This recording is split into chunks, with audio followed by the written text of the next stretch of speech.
All right, let's get right into it. We are going to pull back the curtain on Kampala's whiskey market. But we're not doing it with some stuffy corporate report. Nope. We're looking at it through the eyes of one freelance salesman, telling the story one bottle at a time.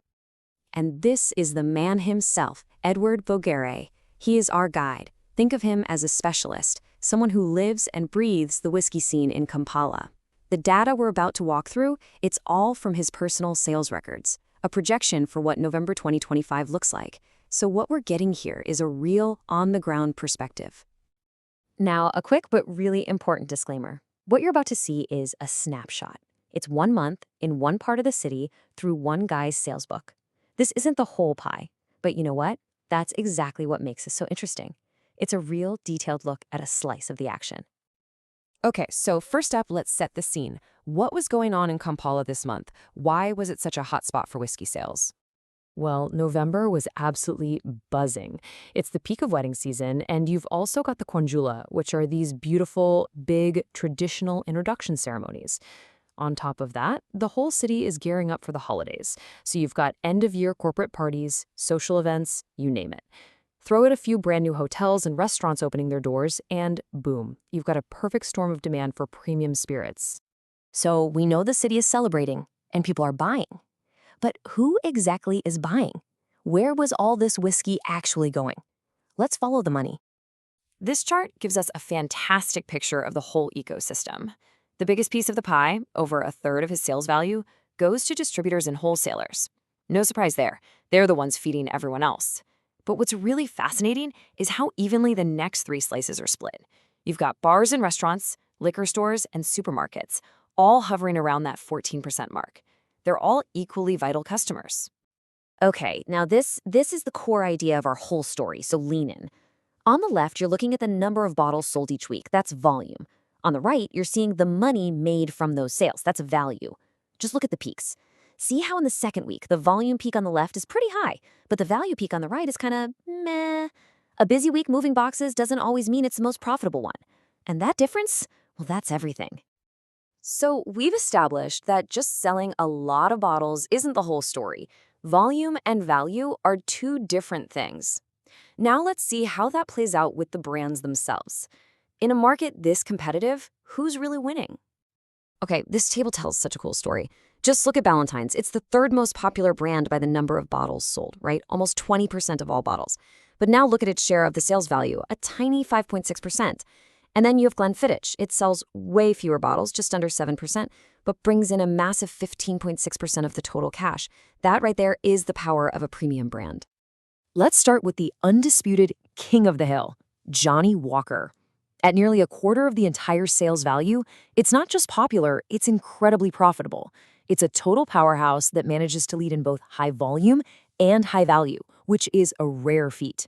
That makes it the clear market leader in Edward's book. Then you have the sniper Glenfiddich. It brings in over 15% of the total revenue, making it the second most valuable brand, even though it's way down in 5th place for the number of bottles sold. This is pure premium performance. It doesn't need to be on every shelf to be a heavyweight. Every single sale packs a massive punch. And you can't forget Jameson, our volume superstar. It holds a very strong 3rd place in value, proving that having mass appeal can also be incredibly lucrative. Its popularity translates directly into serious, consistent revenue. It shows you don't always have to be the priciest bottle to be a major player. And this brand battle wasn't a static, boring affair either. This chart shows you the weekly ups and downs. You can pretty much ignore all the little lines and just look for that huge blue spike right in the middle of the month. See it? That's Johnnie Walker. It was probably one massive corporate order or a huge event stocking up, and that one sale completely changed the game for the entire week. So we've seen the what, but that really begs the question, why? Why do these whiskeys have such wildly different results? Well, it really comes down to the fundamental difference in what's inside the bottle. Here's the secret sauce behind the numbers. On one side, you have your blended Scotch whiskies, like Johnnie Walker. They're designed for consistency and broad appeal, so they sell in huge volumes at a pretty accessible price. On the other side, you've got the prized single malts from one single distillery, like Glenfiddich. They are all about unique character, prestige, and a much, much higher price tag. And this chart just lays it all out perfectly. Blended scotches, they made up more than half the bottles sold, But look at the single malts. They were only 20% of the volume, but they generated a staggering 39% of the total revenue. So here's the kicker. Single malts bring in almost as much money from less than half the number of bottles. It's the classic story of value over volume. This also helps explain their sales patterns. This chart shows something called volatility, basically how steady or how spiky sales are. Don't worry about the details, just find the bar for the Macallan, way over on the right. See how huge it is? That means it doesn't sell steadily day by day. It sells in big, unpredictable, super high-value bursts, probably to collectors or for a really special occasion, making each sale a major event. And now for what might be the most revealing part of this entire story.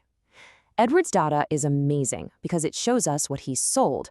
But what about what his customers wanted to buy, but just couldn't find? This is what Edward calls his ghost list.